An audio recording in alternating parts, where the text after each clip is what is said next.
자, 오늘은 엘니뇨, 라니냐 현상 여기서부터 시작해서 또 하는 데까지 진도를 한번 달려보겠습니다. 어디까지 해야 될지 모르겠어요. 어쨌든 뭐 최선을 다해보겠습니다. 시험 범위가 너무 중간고사 범위는 이미 넘어섰지? 네. 중간고사 범위 넘어섰고 제가 이번 주 다음 주까지 해서 2단원까지 좀 마무리하는 걸로 2단원까지 최대한 마무리해보는 걸 목표로 좀 삼아보겠습니다. 안 되면은 이번 주까지만 수업을 하고 또 다시 돌아가서 시험 범위로 집중을 하든지 일단 한번 해보겠습니다. 자, 엘니뇨 라니냐 뭐 이야기인데 평상시 이야기부터 보겠습니다. 평상시에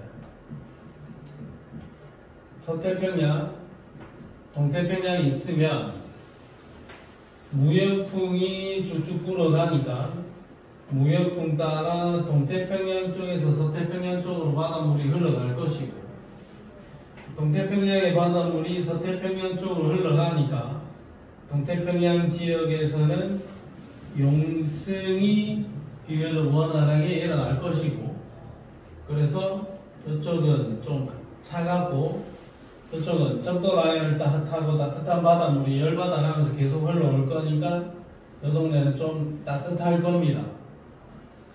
따뜻하면은 여기는 상승기류 발달해서 비구름 차가우니까 이쪽 동네는 하강기류 발생. 그러면 서태평양은 상승기류가 발달을 하니까 저기압이 형성되는 상황이고 동태평양 지역은 하강기류 발달하니까 고기압이 형성되는 상황입니다. 이거는 평상시 이야기다. 자, 평상시 이야기인데 엘니뇨가 발생을 하면 평소보다 무역풍이 좀 약해집니다. 그러면 서태평양, 동태평양인데 무역풍이 약해지니까 무역풍이 잘 못 간다. 그래서 오히려 이 흐름이 역주행이 생겨날 거고 동태평양 지역에서 용승이 잘 안 일어나다 보니 차가운 바닷물이 바닷속 깊숙한 곳에서 안 올라오니까 평소보다 좀 따뜻한 바다가 되고 적도 라인을 타고 따뜻한 바닷물이 넘어오지 않으니까 이쪽이 평소보다는 좀 차가워질 겁니다. 평소보다 좀 따뜻해지니까 상승기류 발달해서 비구름 여기는 하강기류 발달. 그러면 기압으로 보면 상승기류 발달하니까 동태평양 쪽이 저기압, 서태평양 쪽에 고기압이 형성되는 이런 상황이 벌어질 거다. 이게 엘니뇨 상황이야. 그럼 엘니뇨가 발생을 하면 동태평양 지역은 평소에는 차가웠는데 좀 따뜻해지는 거고 여기는 평소에 따뜻했는데 차가워지는 겁니다. 따뜻해서 비가 많이 와서 따뜻하고 비 많이 오고 해서 벼농사 잘 짓고 있었는데 차갑고 비가 안 오고 하니까 농사 잘 안 되고 차가워서 어업 생산량이 상당히 좋았는데 바닷물이 따뜻해지니까 어부들이 물고기를 제대로 못 잡는다 이거죠. 문제가 생기는 상황이다. 이거는 엘니뇨 상황이고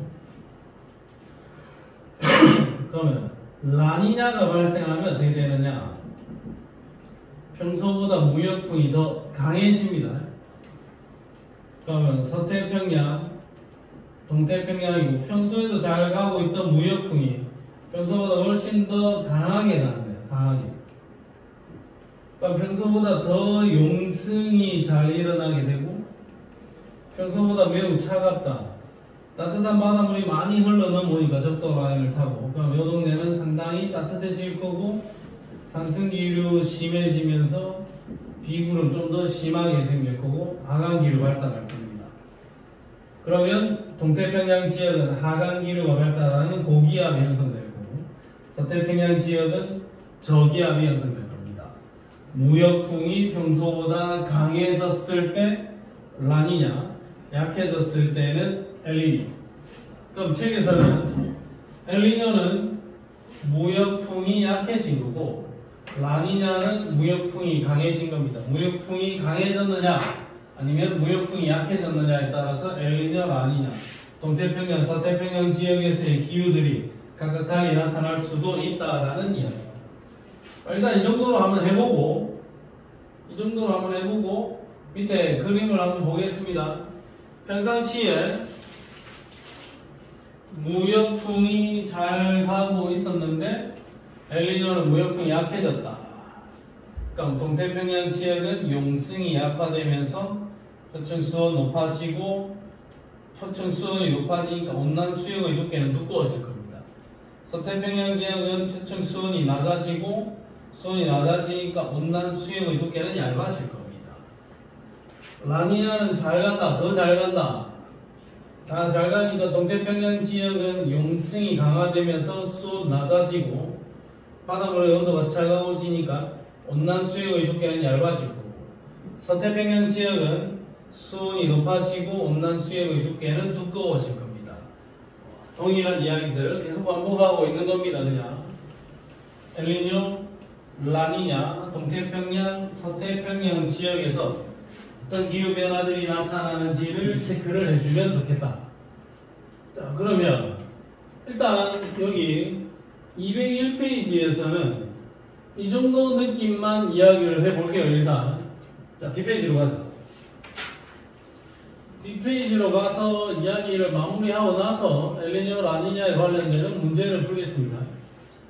자, 우리가 책에서 엘니뇨, 라니냐를 정의할 때 가장 스타트 지점에서 제일 중요한 개념으로 생각을 한 게 사실 해수면의 온도인데, 무역풍이 강해졌냐 약해졌냐에서부터 시작을 했죠.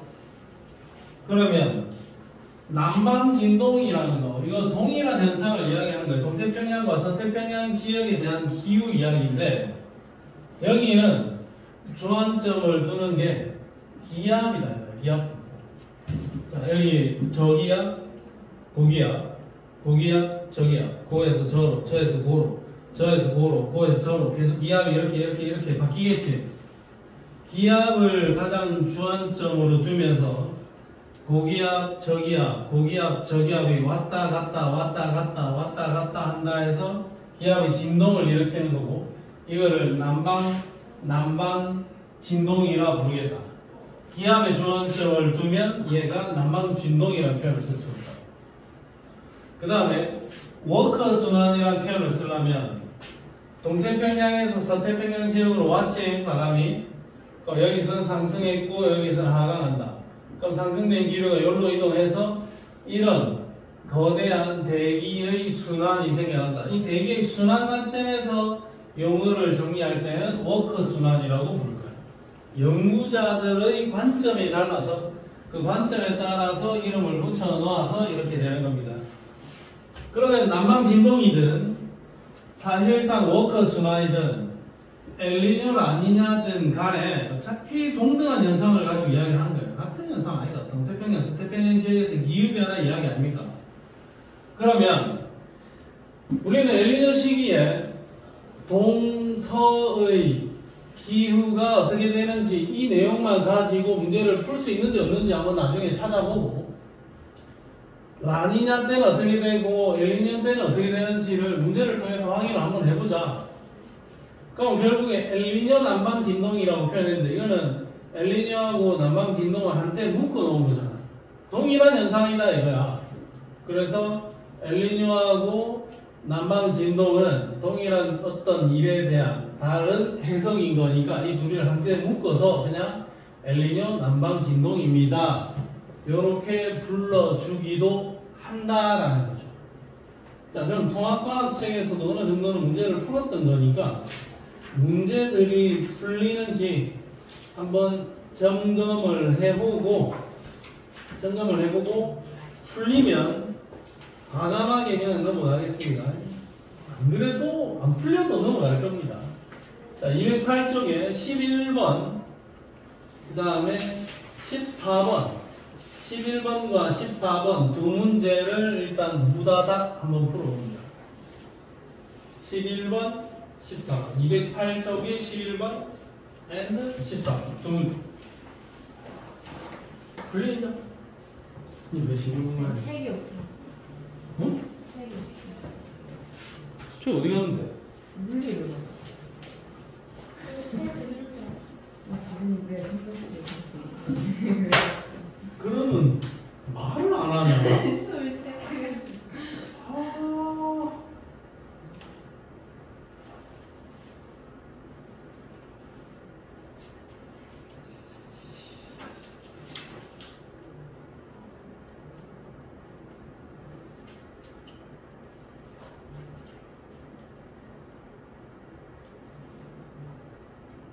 (132m짜리) 하나 가고 있습니다.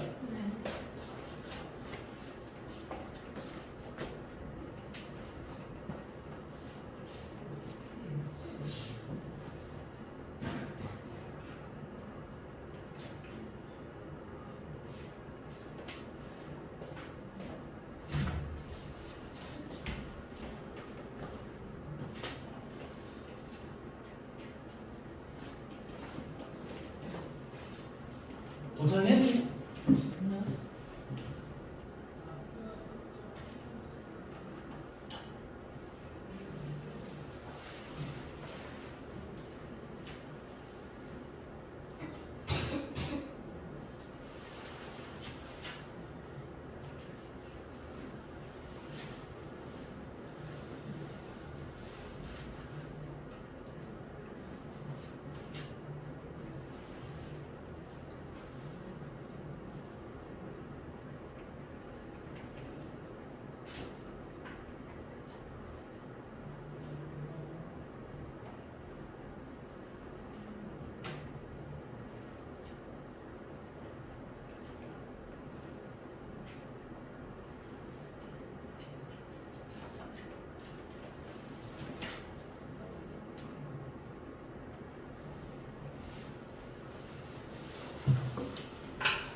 답 나왔냐? 제이야. 자, 일단 승준아 11번의 답은?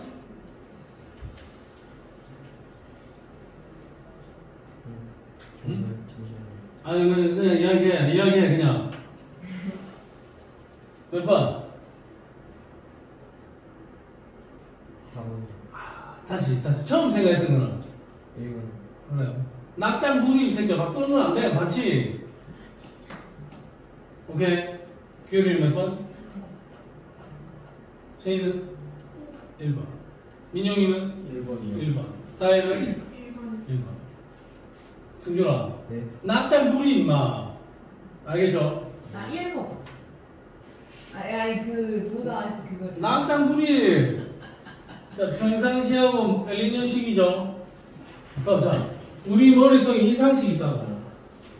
평상시하고 엘리뇨 두 개를 비교했을 때 무역풍이 더 센 쪽이 언제고?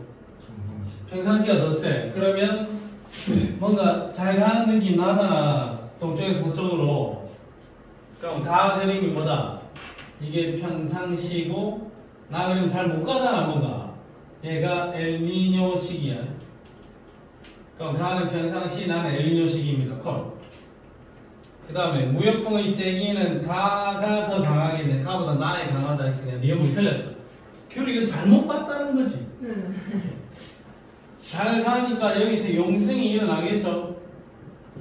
잘 못 가니까 용승이 약하겠지. 그러면 용승은 가보다 나 시기에 활발하다. 틀렸죠. 정답 몇 번? 1번이 될 겁니다. 그 다음에 14번 승준아. 맞아.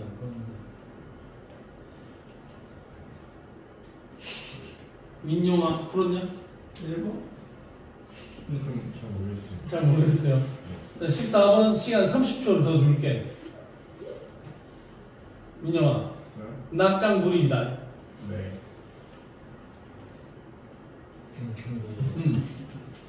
여기 이쪽이 동쪽이에요. 응? 그러니까 오른쪽이 동태평양이에요. 어어어.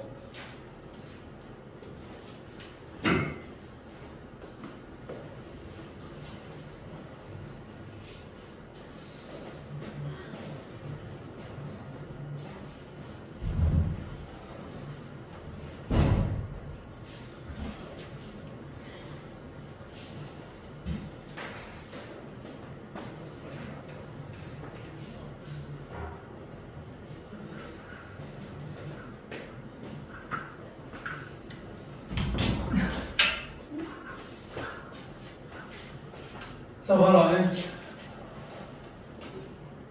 여기 웨스트 돼 있고 여기 이스트 돼 있지. 이것 때문에 또 질문하는 사람들이 많아서 한번 이야기 해볼게요. 웨스트는 뭐고? 서쪽이고 이스트는 동쪽이잖아.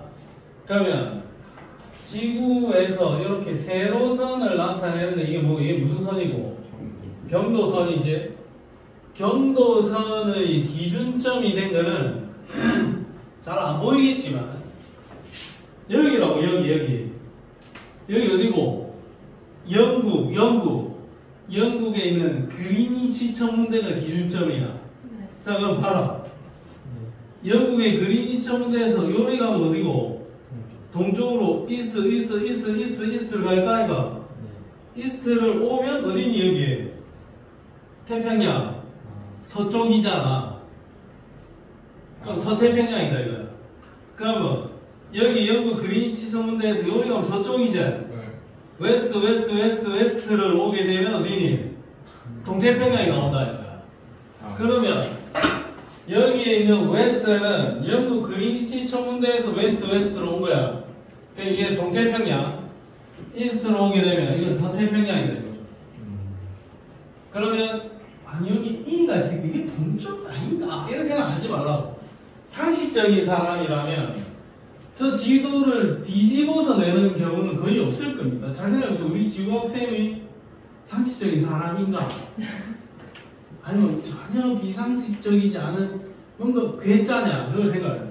거의 뒤집어 놓는 경우는 나는 한 번도 본 적은 없다. 근데 뒤집어 놨다 하더라도 우리가 보고 해석을 하면 돼. 최희 14번의 답은 1번. 자, 보겠습니다.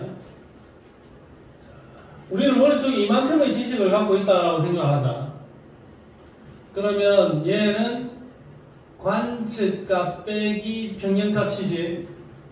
그 값이 플러스가 나왔어. 그럼 관측값이 더 크다라는 이야기네. 그럼 얘는 온도가 뭐다? 높다. 여기는 관측값 빼기 평형값이 마이너스 나왔죠? 네. 그럼 이 평형값이 더 크고 관측값이 더 작다라는 의미지. 그럼 평소보다 어떻다? 차갑다. 그러면 평소보다 따뜻하고 평소보다 차갑다. 아, 이거 엘니뇨네. 엘니뇨식이네요. 그럼 기억법이 맞죠? 서태평양은 차갑제. 차가우니까 온난 수역의 두께가 두꺼울 일은 없죠. 지금 바닷물의 온도가 많이 차가워져 있으니까. 동태평양은 따뜻하지? 따뜻하니까는 따뜻한 바닷물에는 염류도 작고 따뜻한 물에는 산소도 작아요. 그럼 영양 염류와 산소를 먹고 사는 식물성 플랑크톤의 농도도 낮을 수밖에 없어. 그럼 식물성 플랑크톤의 농도가 높은 쪽은 어디냐? 찬바다, 차가운 바다. 차가운 바다에는 영양 염류의 농도도 높고 용존산소량도 높으니까 식물성 플랑크톤이 살기에 적합하다 이겁니다. 자, 이제 그 다음에 뒷페이지로 와서 4번 문제. 엘니뇨, 라니냐 둘 중에 하나라고 했습니다. 스타트. 평상시 지워버리란다. 거슬려서.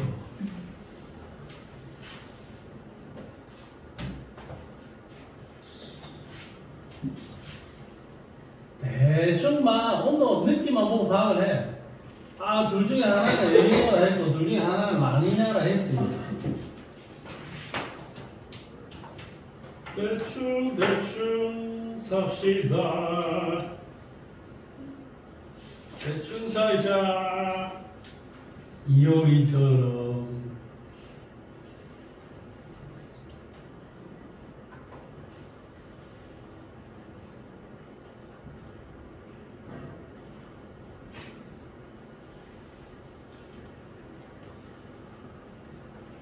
우리 네? 답은 나왔니? 잠시만.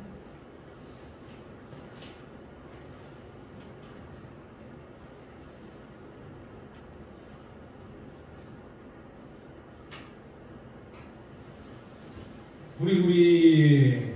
네. 답은 나왔니? 나는 이번 주에도 로또가 당첨되지 않았습니다. 나 사실 이번 주 로또 1등 당첨을 좀 기대를 좀 했는데 내가 말을 안 했는데 왜요? 내가 사실 저번 주에 꿈에 진짜 초대형 황금 잉어 있잖아. 네. 걔를 내가 꿈에 잡았거든. 네. 그래가지고 와 진짜 대형 황금 잉어를 잡았어. 그래서 내가 그 꿈을 꾸고 나서 그날 오전에 바로 내가 로또를 샀거든. 그 혹시 무전 탈까봐 꿈 얘기는 아무한테도 안 했어. 야, 내가 좀 기대하고 있었네 이번 주 로또. 나 아니었어. 아, 몇 개 하셨어요? 하나도 안 맞아. 그래서 그 사람들이 뭐 꿈꾸고 복권 샀더니 1등 당첨됐다 이런 이야기들 해서더만 그거는 그냥 그 사람이 우연히 당첨된 것 뿐임. 그냥 그때 꿈을 꾸고. 그냥 그때 우연히 꿈을 꾼 거고 그냥 당첨이 된 거예요. 짱. 지금 기대했네 좀. 아, 자 학원 어떡하지? 자꾸 고민하고 아 혼자 원래 그런 생각. 그런 생각 좀 많이 했습니다. 우리 몇 번? 3번. 민용, 3번. 승준, 3번. 최희, 좌예, 콜! 왜? 민지도 3번 나왔겠지? 자, 오케이, 넘어가겠습니다. 엘리는 아니냐는 요 정도 수준에서 끝. 자, 뒤로 가시죠. 오늘 이 부분을 다 할 수 있을 것 같지 않습니다. 210쪽에서부터 자꾸 어중간하게 잘리는데 일단 내가 최선의 노력을 한번 다해보겠습니다. 열심히 해봅시다. 지구 기후변화. 오늘 하고 조금만 더 하면 이쪽 진도가 끝납니다. 2단은 다 끝나고 이제 복습 들어가야 됩니다. 다음 시간에는 복습 스타트 들어갈 겁니다. 만약에 오늘 다 못해서 조금 남으면 다음 시간에 마무리하고 복습 들어갈 겁니다. 시험 범위는 승준아 너 혹시 시험 범위 이야기 하든가? 안 나왔던가?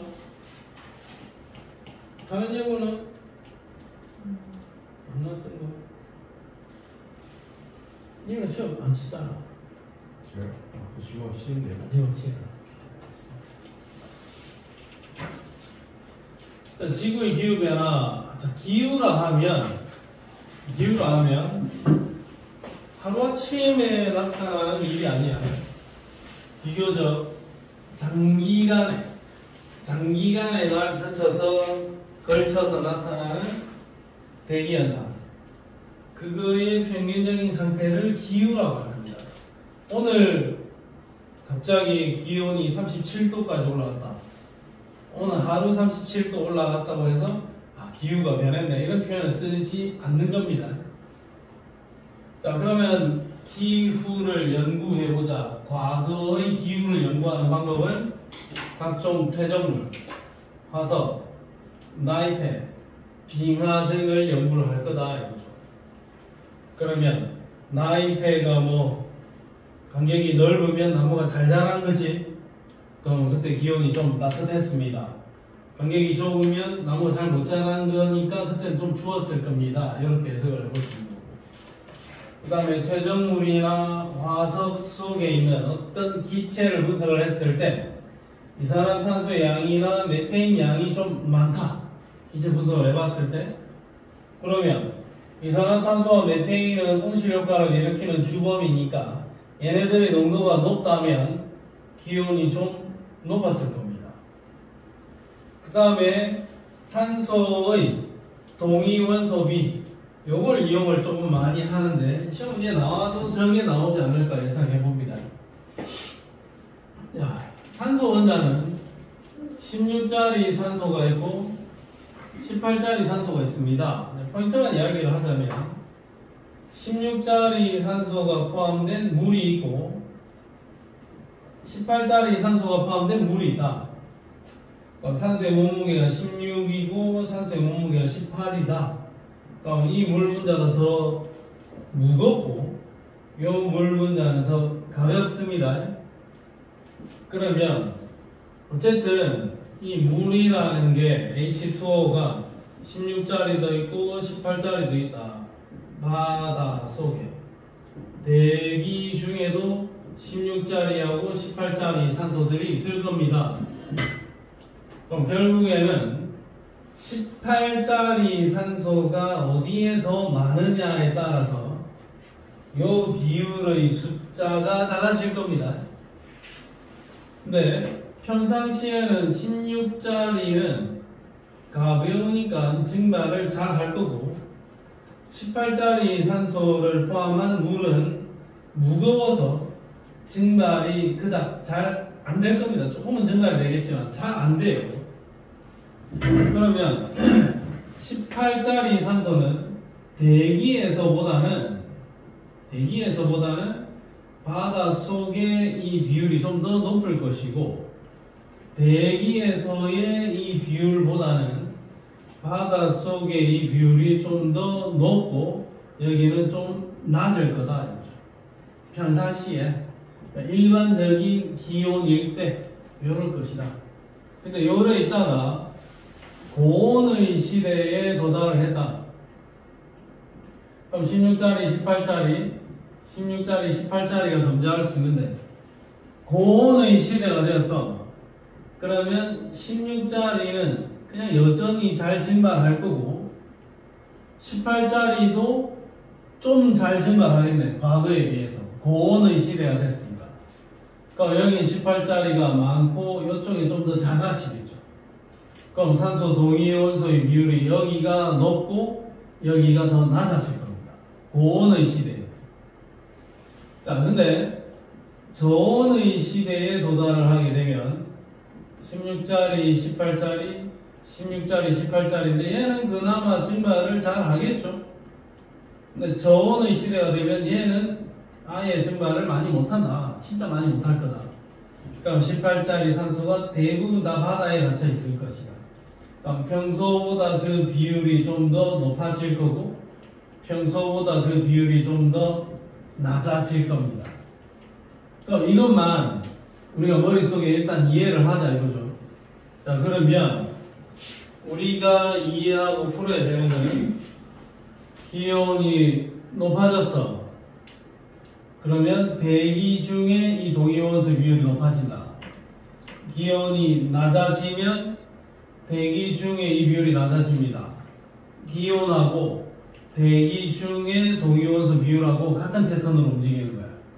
자, 그러면 기온이 높으면 높고 기온이 낮으면 낮습니다. 그러면 여기서 뭐라고 적어놨냐면 빙하를 이루는 산소 동위원소 B. 그럼 빙하의 근본은 뭐고? J야. 빙하는 어디서 만들어진 거고? 눈이 쌓여서 만들어진 게 빙하죠. 바닷물이 온 게 아니라 눈이 쌓여서 만들어진 거야. 그럼 눈이라 하면 대기의 수분 현황을 보여줄 거 아이가. 그럼 빙하는 대기의 동위원소의 비율을 보여줄 건데 그 대기에서 이 비율이 높게 나왔다. 대기에서 이 비율이 높게 나왔다. 그 말은 그 시절에 기온이 좀 높았습니다. 이렇게 해석을 해볼 수가 있다. 그러면 빙하에서 이 비율이 높았다. 그러면 그때 기온이 높았을 겁니다.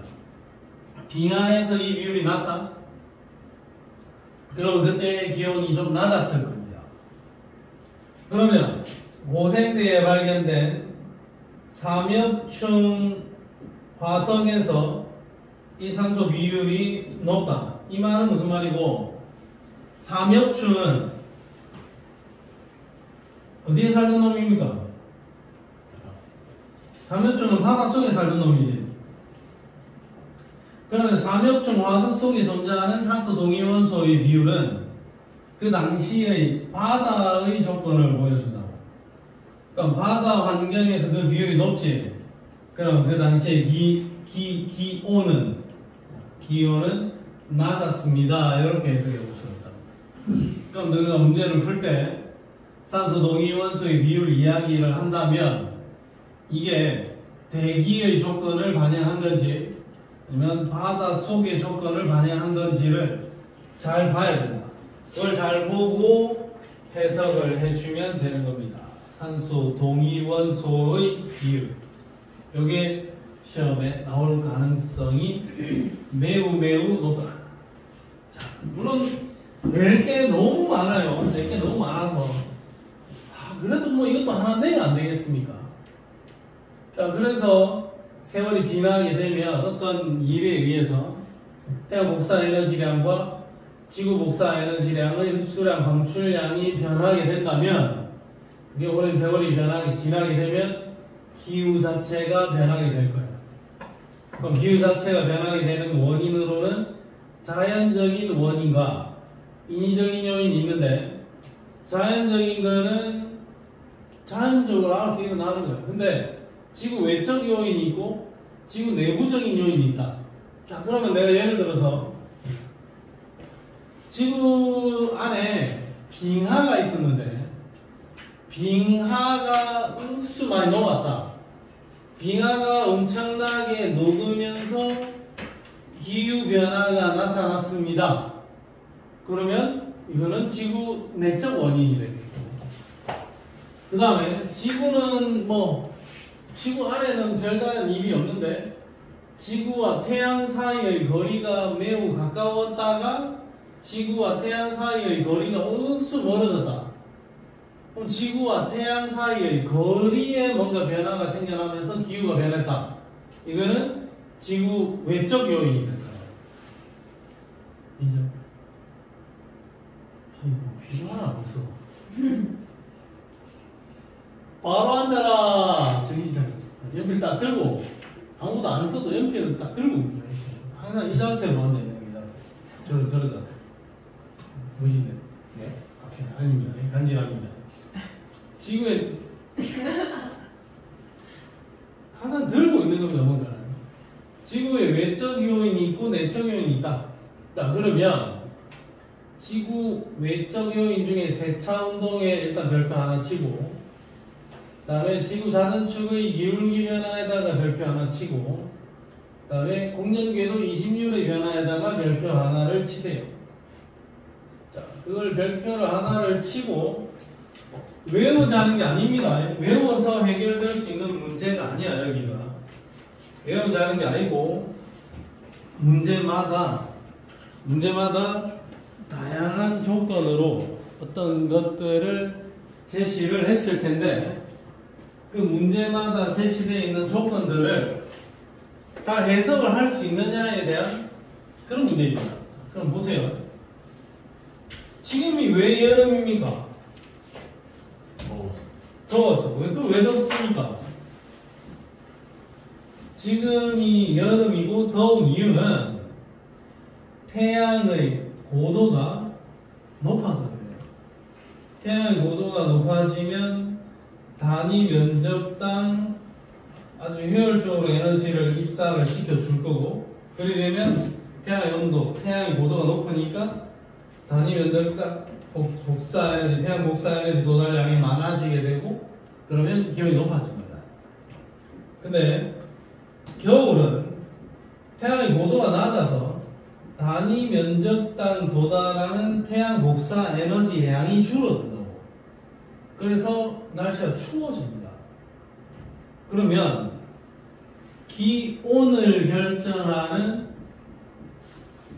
최대 변수는 태양의 고도 때문입니다. 태양의 고도가 높으면 기온은 높아지게 되고, 태양의 고도가 낮으면 기온은 낮아지게 됩니다. 혹시 자네들한테 누가 물어보면, 지금이 여름인 이유를 물어보면 태양의 고도가 높아져서 그래요. 겨울인 이유는 태양의 고도가 낮아지기 때문이에요. 이렇게 답변을 해주면 됩니다. 자, 근데 지금 이 문제를 해석을 할 때는 태양의 고도가 높냐 낮냐 이렇게 따지진 않을 거라고. 자, 우리는 이렇게만 해석을 할 거야. 이거 해석을 할 수 있는지 모르겠어요. 지구가 있는데 자전축이 기울어져 있고 이렇다. 그럼 여기가 우리 대한민국, 여기가 지금 호주야. 호주 남반구에 있는 어떤 지역이야. 근데 태양이 여기 있다. 그럼 우리는 그림을 보고 바로 계절만 파악을 하면 돼요. 그럼 우리는 북반구와 남반구를 비교를 하면 북반구 여기 가깝네, 남반구 여기 머네. 그러면 우리는 가까운 북반구 지역은 여름이고 멀리 있는 남반구 지역은 겨울이다, 이렇게 그냥 해석을 할 거라고. 근데 이게 가까워서 여름은 아니라고요. 여기 여름인 이유가 가까워서가 아니라 요 동네가 태양의 고도가 높게 나와서 그렇고 요 동네는 태양의 고도가 낮게 나와서 그래요. 근데 그냥 가까우면 여름, 멀면 겨울 이렇게 해석을 하겠다 이거죠. 근데 이 거리와 이 거리, 뭐 얘가 대단히 가깝고 얘가 대단히 먼 것도 아니야. 이 둘 사이 거리 편차, 태양과의 거리 편차는 0.00001%도 안 나. 똑같아 사실상. 지구 쪼매놨고 태양은 엄청나게 멀리 있는데 이 쪼매난 데서 조금 앞에 있으나 뒤에 있으나 뭐 대단한 차이가 날 거라고. 큰 차이는 아니다 이거죠. 근데 그냥 우리는 해석할 때 가까우면 여름, 멀면 겨울이라고 나는 해석을 하겠다 이거지. 알겠습니까? 잠깐만.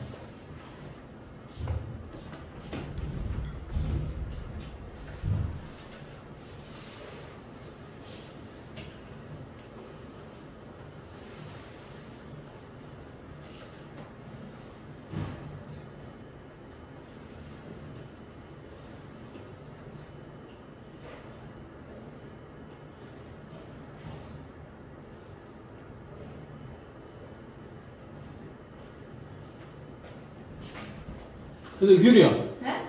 거리 때문 아니다 이거야. 네.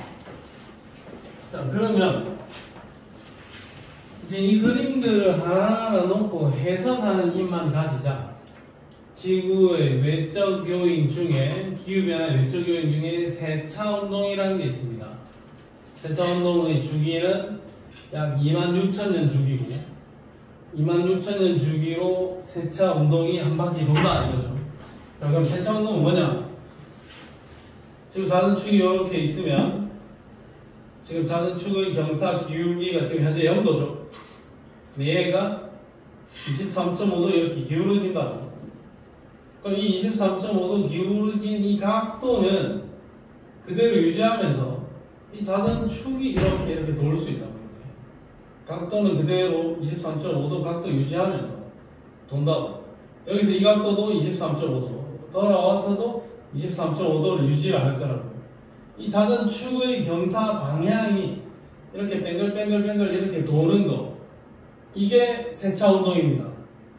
여기서 한 바퀴 도는데 얼마 걸린다고? 26,000년이 걸린다고. 그럼 우리 죽을 때까지는 크게 안 돌겠죠. 그러니까 얘가 돌긴 돌 거다 이거야.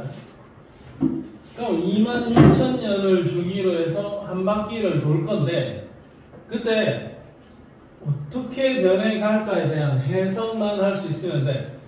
외워서 해결될 게 아닙니다. 자, 보세요. 요 두 그림을 보면 지금은 자전축의 경사가 이 방향이었는데 시간이 지났을 때 요리 됐죠. 그러니까 완전히 반대로 뒤집어졌잖아. 시간이 얼마 걸려? 13,000년 걸릴 거라고.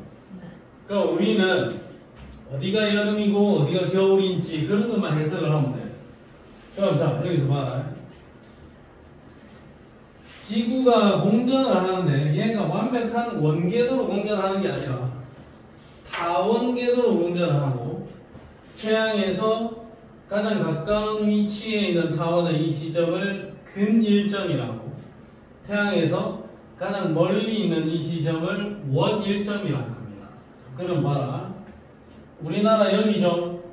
네. 지금 우리나라 좀 뭐 이런 거 안 적혀 있다 생각하고 그림만 보고 이해를 해봐요. 호주 남반구 지역보다 태양에서부터 거리가 돼. 가깝지? 가까우니까 우리나라 여름이야. 그럼 여기 남반구 지역은 겨울이야. 머니까 겨울이야 그냥. 자, 그 다음에 요렇게 공전에서 이쪽으로 돌아오면 우리나라는 여기인데 남반구 지역의 호주는 여기죠. 그럼 여기가 가까우니까 우리보다 가까우니까 여기가 여름이고 우리나라는 겨울이다 이겁니다. 근데 이게 거리 때문이 아니다. 뭐 때문이다? 태양의 고도 때문이다. 지금 이랬어. 그럼 이 그림에서 우리가 하나만 비교를 해보자. 우리나라의 여름은 여기인데 남반구 지역의 여름은 여기죠. 그럼 우리나라의 여름과 남반구 지역의 여름은 둘 다 더울 거지만 둘 중에 그래도 어디가 더 덥겠니? 남반구가 더 더워. 왜냐? 얘는 근 1점에서 여름을 맞이하고 우리는 원 1점에서 여름을 맞이하잖아. 우리보다 여기에 있는 여름이 더 더운 여름입니다.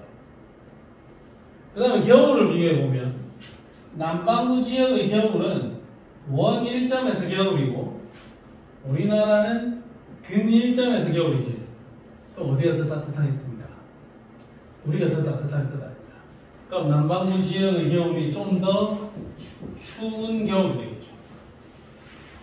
그러면 이 그림에서 놓고 봤을 때 우리나라와 남반구 지역을 비교를 했을 때 연교차가 그 큰 동네는 어디다? 남반구다.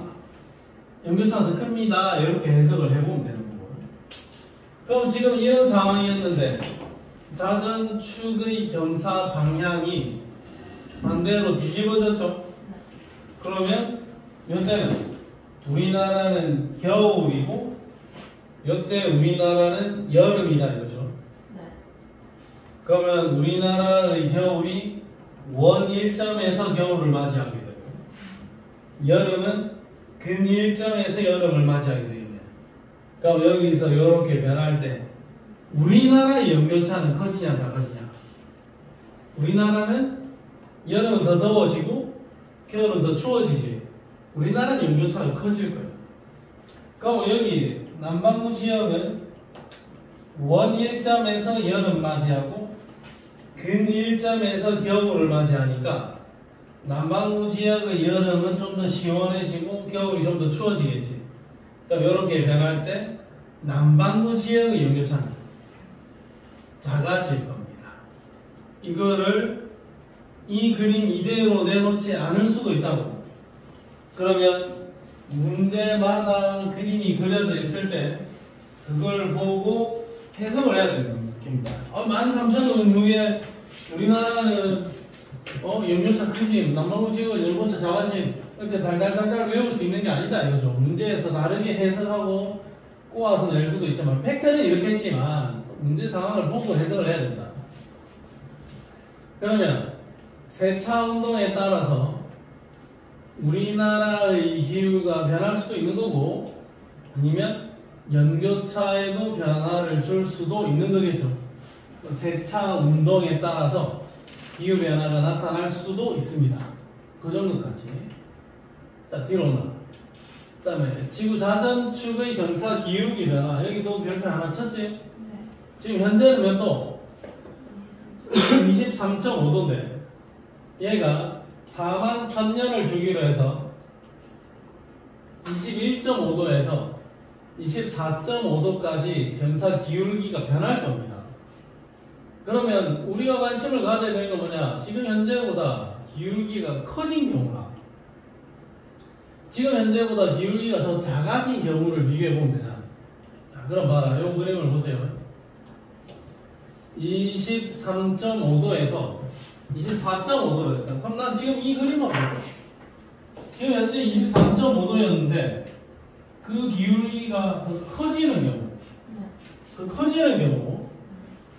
그러면 23.5도에서 우리나라는 여기 있고 남반구의 호주는 여기 있죠. 그럼 지금 이 그림이 다야. 23.5도 기준이었는데 24.5도로 더 커진다는 것은 이 보드마크를 제대로 더 여기서 이 방향으로 돌려야 되겠죠. 여기서 이 방향으로 돌려야 되겠지. 그러면 요 점은 1로 오는 느낌, 요 점은 절로 가는 느낌이 되겠네. 그렇게 우리 이해를 하자고. 그 다음에 여기 있는 우리나라하고 여기서도 경사 기울기가 이렇게 커지잖아. 그럼 얘는 여기로 오고 얘는 여기로 가는 느낌이겠네. 자, 그럼 보세요. 여기가 지금 남반구 지역보다 가까우니까 우리나라 여름이지? 우리나라 여름인데 경사 기울기가 커지면 더 가까이 다가가지. 그러니까 우리나라 여름이 어떻게 되겠니? 더 더워질 거고. 우리나라의 겨울이 여기죠. 경사 기울기가 커지면 뒤로 빠졌죠. 우리나라의 겨울은 더 추워질 겁니다. 그러면 우리나라는 여름은 더 더워지고 겨울은 더 추워지지. 네. 그럼 우리나라 대한민국의 연교차는 커집니다. 그 다음에 남반구를 봐라. 남반구 지금 여기가 겨울이었잖아. 각도가 커지면 얘는 뒤로 빠지죠. 네. 그럼 얘는 어떻게 된다? 추워지고. 여기 여름이잖아. 네. 다가오면 어때? 더 더워지겠죠. 네. 그러면 남반구 지역의 연교차도 어떤 거? 커져. 북반구 지역의 연교차는 커져. 그러면 자전축의 경사 기울기가 23.5도에서 24.5도로 변하게 되면 남반구, 북반구 할 것 없이 연교차는 어떻다? 커진다. 북반구의 연교차도 커지고 남반구의 연교차도 더 커질 겁니다. 자, 그 다음에 자전축의 기울기가 작아지면 결론 났지? 남반구, 북반구 둘 다 어떻게 되겠니? 연교차가 작아지게 될 겁니다. 또 이것도 그림을 보고 해석을 해보자고. 그림을 보세요. 자, 여기 우리나라, 여기 남반구, 여기 우리나라 여름이고 여기는 겨울입니다. 머니까 겨울, 가까우니까 여름. 23.5도지? 네. 각도가 줄었어. 그럼 얘가 여기서 요리 돌아야 된다. 이렇게. 네. 요렇게 여기서 요리 돌아 올라가야 되겠죠? 네. 그럼 얘는 일로 갈 거고 얘는 여기로 오겠네. 네. 여기도 마찬가지야. 각도가 이렇게 줄어야 되죠? 그럼 얘는 이쪽으로 얘는 이쪽으로 가겠네. 그러면 여기 우리나라 여름인데 여기로 가죠? 네. 그럼 어떻게 해? 좀 시원한 여름이 되겠죠? 네. 여기가 겨울인데 자전축의 기울기가 작아지면 다가가지. 네. 좀 더 따뜻한 겨울이 되겠죠. 겨울은 좀 더 따뜻해지고 여름은 좀 더 시원해지니까 우리나라 연교차 줄어들 겁니다. 네. 그럼 남반구의 겨울 다가오니까 좀 더 따뜻한 겨울 될 거고 남반구의 여름은 멀리 가니까 좀 더 시원한 여름이 되겠죠. 그러면 남반구 지역도 연교차는 어떻다? 작아집니다. 북반구 지역의 연교차는 작아집니다. 남반구 지역도 작아지고 북반구 지역도 연교차가 작아질 겁니다. 그러면 자전축의 경사 기울기가 커지면 모든 지역은 연교차가 커지게 되고 자전축의 경사 기울기가 작아지면 모든 지역의 연교차는 작아집니다. 이거 내가 좀 설명을 꼼꼼하게 좀 해야 돼, 티야. 미안한데 그 뒤로 쭉 넘기면서 이거 언제 어디까지 해야 끝나나 보는 것 같은데 오늘 다 못해도 나는 설명을 좀 충분히 하고 갈 겁니다. 자, 그 다음에 세 번째, 공전궤도 이심률의 변화. 자, 공전궤도 이심률이라는 거는 공전궤도가 얼마나 평평하게 퍼져 있느냐를 나타내는 수치야. 자, 그래서 수치는 우리가 뭐 룰을 몰라도 되지만 완벽한 원궤도다. 원궤도일 때 공전궤도 이심률이 0입니다. 딴 쪽 한쪽으로 치우쳐 있지 않다. 근데 타원궤도가 되면 공전궤도 이심률이 점점 증가한다 이거죠. 그러면 완벽한 원궤도 공전궤도 이심률이 0이다.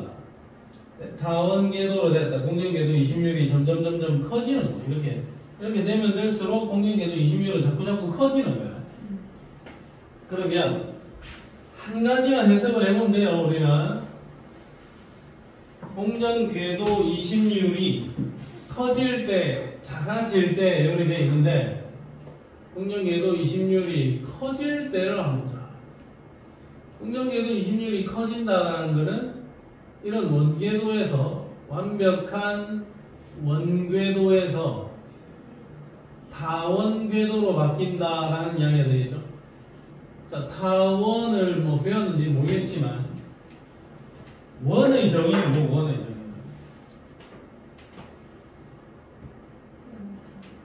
원은 한 점에서 동일한 거리에 있는 점들의 집합이지. 타원은 뭐 타원? 타원 배웠나 지금? 두 점에서 같은 거리에 있는 점들의 집합이 타원이죠. 그러니까 여기 있는 두 점을 초점이라고 하면 여기 요 거리, 요거 더하기 요거하고 요거 더하기 요거하고 이거 더하기 이거하고 이런 게 같다 이거지. 이런 점들의 집합을 타원이라고 합니다. 그럼 타원 궤도인 경우라면 두 점에서 같은 거리에 있는 점들의 집합인데 두 점 중에 한 초점에 태양이 있는 거야. 거기가 사실상 무게 중심은 아니지만 초점에 태양이 있어야 되는 거고. 그럼 태양이 여기 있는 경우라면 가장 가까운 근일점이 있을 수 있고 저 멀리 있는 원일점이 있을 수 있다 이겁니다. 그럼 이거는 공전궤도 20률이 0은 아니다 이거죠. 그러면 원궤도일 때보다는 원일점은 멀어져야 되고 원궤도일 때보다는 근일점의 위치는 가까워지는 게 팩트다. 그러면 저기 내가 화살표에 끄놓은 방향대로 공전궤도의 위치가 바뀌겠죠. 자, 그럼 봐라. 요거 우리나라 여름이네. 여기가 여름이네. 둘 다 이 위치에서 여름이죠. 근데 어디가 더 덥겠습니까? 현재입니까? 나중입니까? 현재가 여기죠. 여기서 이리로 가는 거잖아. 근데 여름이 가까운데 여름이 멀어졌지. 그러면 나중에 여름이 어떻다? 좀 더 시원해질 거다. 그럼 지금 현재의 겨울은 여기지. 나중의 겨울은 여기죠. 겨울의 위치가 좀 더 가까이 다가갔지? 그럼 나중의 겨울이 지금 현재보다 어떨 것이다?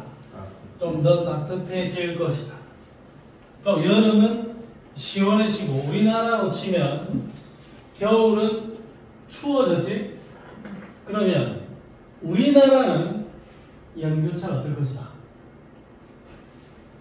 커진다, 작아진다? 작아지겠죠. 우리나라의 연교차는 작아지겠지. 그러면 남반구 지역은 어떻게 될까? 남반구 지역은 지금 여기가 겨울이잖아. 여기도 겨울이잖아요. 여기서 이렇게 뒤로 빠지는 상황이죠. 겨울인데 겨울이 어때? 추워지고 여름은 다가왔지. 여름은 더 더워지겠죠. 그러면 여름은 더 더워지고 겨울은 더 추워진다. 그러면 남반구 지역은 연교차가 어떨 것이다? 커질 것이다. 남반구 지역의 연교차는 좀 더 커질 거고 북반구 지역의 연교차는 좀 더 작아질 것이다. 근데 뭐 문제 그림 내는 사람이 여기서 1위만 한 게 아니고 반대 방향의 타원궤도로 그릴 수도 있는 거잖아. 그러니까 이거를 단순히 외워서 이렇게 풀 수는 없다. 자, 그러면 공전궤도 20률이나 기울기나 세차 운동의 방향이나에 따라서 우리나라를 기준으로 생각을 해보면 공전궤도 20률상 겨울이 추워질 수도 있죠. 자전축의 기울기상 겨울이 더 추워질 수도 있지. 연교차가 커질 수도 있죠. 그 다음에 세차 운동의 방향에 따라서 겨울이 추워질 수도 있지. 그러면 20률, 기울기, 세차 운동 이 세 개가 우연찮게 어느 시점에 추로 동시에 딱 만났다. 그럼 우리나라 어떻게 했니? 상당히 추울 거다. 북반구 지역. 그럼 추가 동시에 북반구에 덮치면 그때는 북반구 지역에 빙하기가 제법 올 수도 있다는 겁니다. 따따따가 동시에 겹칠 수도 있잖아. 북반구 지역. 그럼 그때 여름은 굉장히 더울 것이다. 그러면 공룡에도 20률, 그 다음에 기울기, 세차 운동까지 한꺼번에 묶어서 하나의 포인트로 합성을 해서 기후변화를 추정해보는 거. 그게 밀란코비치 주기입니다. 밀란코비치 주기. 시험에 나올 가능성은 매우 낮겠지만 그래도 밀란코비치, 저 사람 이름은 좀 기억을 해놓으세요. 집에서 가족들 다 같이 도전 골든벨 이런 거 보고 있는데 48번 문제로 나올 수도 있습니다. 그때 밀란코비치 한번 외쳐주면 간지 나겠죠. 엄마가 깜짝 놀랄 겁니다. 아, 저건 밀란코비치 주기 아니야? 그때 무엇이 있을 것 같지 않냐? 아니면 집에서 도전 골든벨 이런 프로그램 자체를 안 봅니까? 아직도 해요? 좀 할걸? 안 하나? 아, 도전 골든벨 안 하나? 난 참 즐겨봤는데. 자, 그 다음에 태양 활동의 변화. 태양의 활동은 태양의 흑점수가 많을 때 태양의 활동이 활발하다. 태양의 흑점수가 많으면 태양 활동 활발하고, 태양의 흑점수는 11년을 주기로 극대기와 극소기가 나타납니다. 그럼 태양의 활동이 매우 활발하다. 태양의 활동이 활발하면 태양에서부터 에너지를 많이 뿜어내겠지. 그러면 지구 입장에서는 어떻겠니? 좀 덥겠죠? 네. 그 다음에 태양의 활동이 매우 약소해서 태양의 흑점수가 작으면, 그럼 태양의 활동이 약하니까 태양 복사 에너지 노달량이 적어지겠죠. 그럼 지구에서 느끼는 태양 복사 에너지 양이 조금 작아질 수도 있겠지. 그러면 태양의 활동에 따라서 지구의 기온에 약간은 변할 수도 있다. 근데 이거는 워낙 짧은 주기로 변하는 거니까 큰 문제는 아닙니다. 알겠습니까? 근데 지금이 태양 흑점수의 극대기 시점이에요. 작년, 올해 이 시점. 올해가 극대기 시점입니다. 그래서 만약에 올해가 역대급으로 더운 날이라면 청소 안 해? 청소를 열심히 하고 이제 태블릿 청소를. 청소 집에 가서 하세요. 알겠습니까? 올해 태양의 활동이 매우 극대기에 속한다. 알겠습니까? 그래서 태양의 활동이 매우 극대해서 자네들 이런 거 있잖아. 그거 어디 장작불 피워놓고 모닥불 이렇게 피우면 이 불씨 하나 나와가지고 날아다니는 불씨 못 되겠죠, 이런 거. 날아가다 이렇게 꺼진다, 얘가. 그러면 태양도 불씨 하나 나와서 이렇게 날아갈 수도 있잖아. 이 장작불에서 불씨 하나 이렇게 날아가다가 여기서 꺼지듯이 태양의 불씨 하나 날아갈 수도 있는데, 지구가 요 가만히 있다가 이 불씨 맞아비면 어떻게 되겠니? 사실상 전멸입니다. 그냥 지구의 그 어떤 생명체도 살아남지 못할 거예요. 전멸할 겁니다. 완전히. 근데 다행히 불씨를 안 맞은 거죠. 그냥 불씨를 맞을 가능성이 매우 낮겠지만 재수 없어서 맞아버리면 아마 전멸할 겁니다. 모든 생명체 즉사. 왜? 제가 한번 내려가서 한번 동작.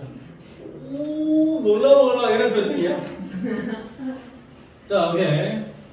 지구 내적 요인은 조금 이따가 하겠습니다.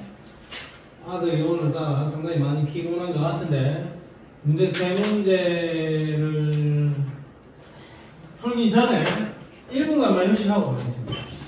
1분간 휴식. 자, 지금 세차 운동하고 작은 축의 결사 기울기하고 그 다음에 공정 궤도 20유라고 세 가지를 배웠어요. 거기에 따라서 문제 몇 개만 한번 풀어보겠습니다. 정답 쉽게 맞출 수 있을 거라 믿습니다. 자, 어떤 문제를 푸느냐? 일단 이 문제 221쪽에 3번 문제. 먼지가 되어 날아가야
제 몇 번? 3번. 다에 3번. 구리 3번. 민용 1번. 승준 3번. 3번. 민용 네. 1번. 네. 1번일 수도 있습니다. 유니크하게. 자, 봐라. 일단은 민용은 네. 여기 우리나라 여름이잖아. 네. 여기 여름이고 여기가 우리나라 겨울이고 여기가 우리나라의 겨울이죠. 근데 여름이 되는 위치는 A와 D 맞지? 네. 근데 이 겨울은 가까이 있는 겨울이고 요 겨울은 우리나라가 멀리 있는 겨울이잖아. 그러면 겨울의 기온은 가 시기가 더 높게 돼. 그러면 가에서 나로 변하면 겨울은 좀 더 추워지고 여름은 좀 더 따뜻해질 거잖아. 그럼 연교차가 여름이 좀 더 따뜻해지고 겨울이 추워지니까 연교차는 커지겠죠. 그럼 이건 아니. 정답 몇 번? 3번. 야마. 자, 뒷페이지로. 뒷페이지로 와서 222쪽에 6번 문제만 6번만 공전 궤도 이식률의 변화에 따라서 어떻게 되는지를 보겠습니다. 쉽죠?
우리 네?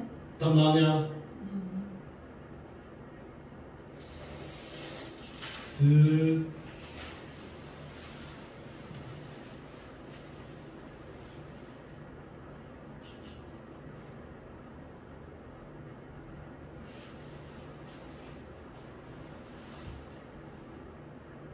어렵냐 이거는? 우리 몇 번? 2번. 2번 잘했습니다. 공정궤도 모양이 A에서 B로 변했다. 완전한 원궤도에서 다원궤도로 바뀌어가는 거죠. 네. 그러면 다원궤도로 바뀌었으니까 공정궤도의 심열이 작아지는 게 아니고 커지는. 그럼 여기가 뭐 이렇든 저렇든 간에 여기가 근일점이잖아. 근일점에서 우리나라 겨울이고 여기 있더라도 겨울인 거죠. 계절이 반대로 바뀔 이유는 없습니다. 그러면 여기서 이렇게 가니까 겨울은 어떤 거? 좀 더 따뜻해지는 거고 여기 우리나라 뭐야? 잠깐 다시 여기가 겨울 맞죠? 네. 겨울인데 좀 더 가까이 다가갔으니까 좀 따뜻한 겨울이 되는 거고 여기가 여름 맞죠? 네. 여름인데 좀 멀어졌지? 네. 그 여름이 좀 더 시원한 여름이 되겠네? 그럼 겨울은 따뜻해지고 여름은 좀 더 시원해지니까 연교차는 작아질 것 같습니다. 알겠습니까? 네. 자, 오케이. 됐습니다. 자, 225페이지에 2번 스타트.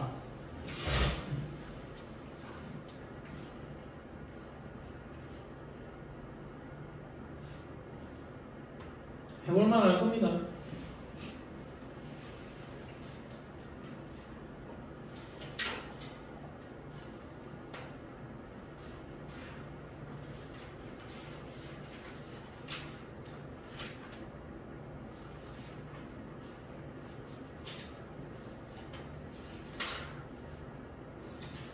우리가 네? 배운 데까지 문제에서 아까 풀었냐?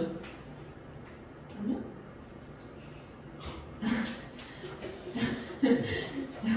알겠습니다.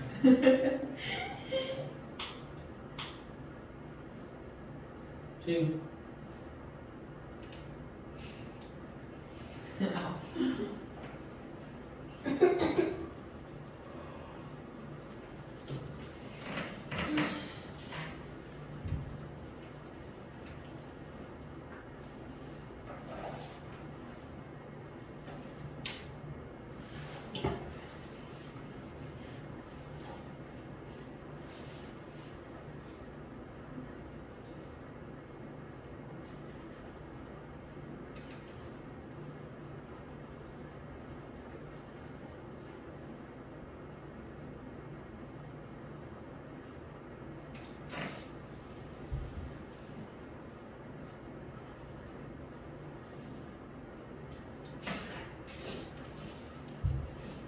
대답 체크했냐?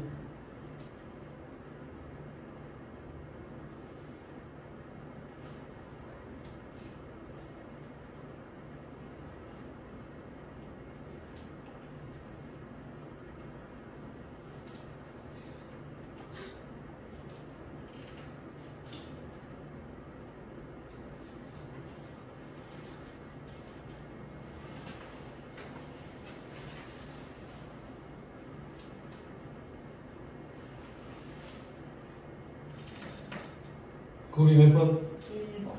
G. 보겠습니다. 가만을 고려할 때 3만 년 전, 3만 년 전, 3만 년 전은 여기네. 자는 축의 기울기가 현재보다 훨씬 더 작지? 네. 그러면 연결차는 작을 겁니다. 자는 축의 기울기가 커지면 연결차는 커질 거다. 자, 나만을 고려할 때 1만 년 전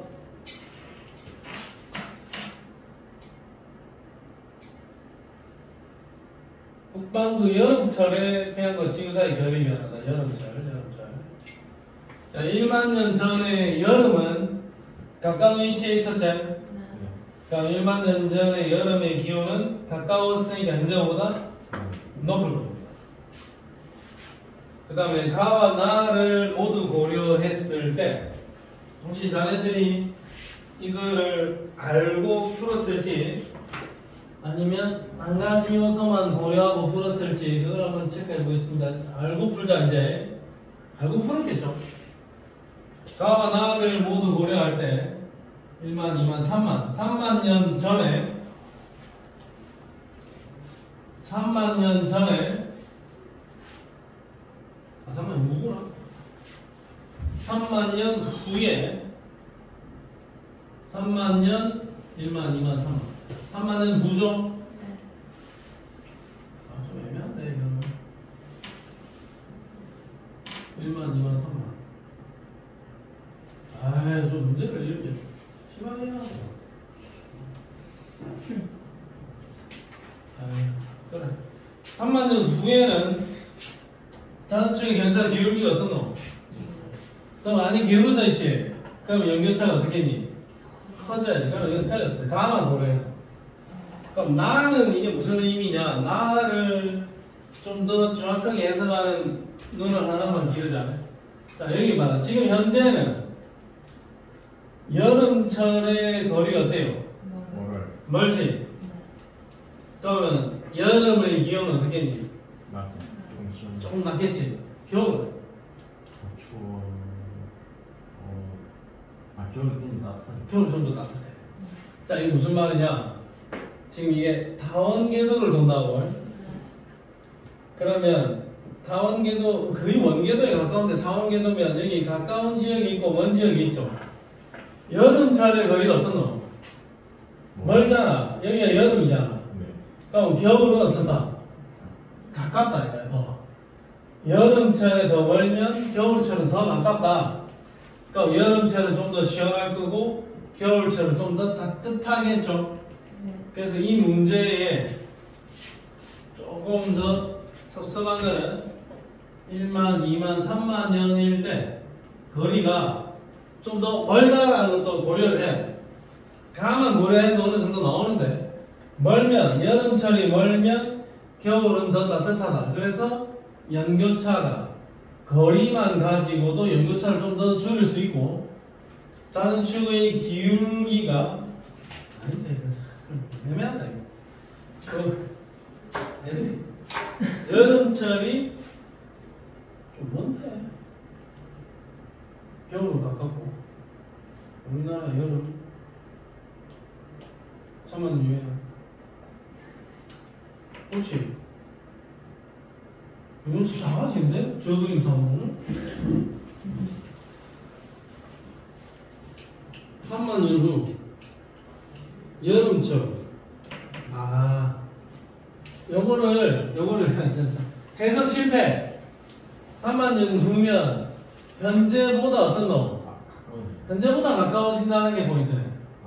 그럼 여름철이 현재보다 가까워지면 겨울철은 현재보다는 멀어지겠지. 그럼 겨울은 멀어지고 여름이 가까워지니까 거리상으로 봤을 때도 연교차는 어떻다? 커진다. 각도상으로 봤을 때도 연교차는 어떻다? 커진다. 그렇게 해석을 해보자 그러는 거죠. 현재에 비해서. 근데 혹시 이거 여름에도 가깝고 겨울에도 가깝다라고 생각을 했다면 그거 하나만 수정을 하자 이거죠.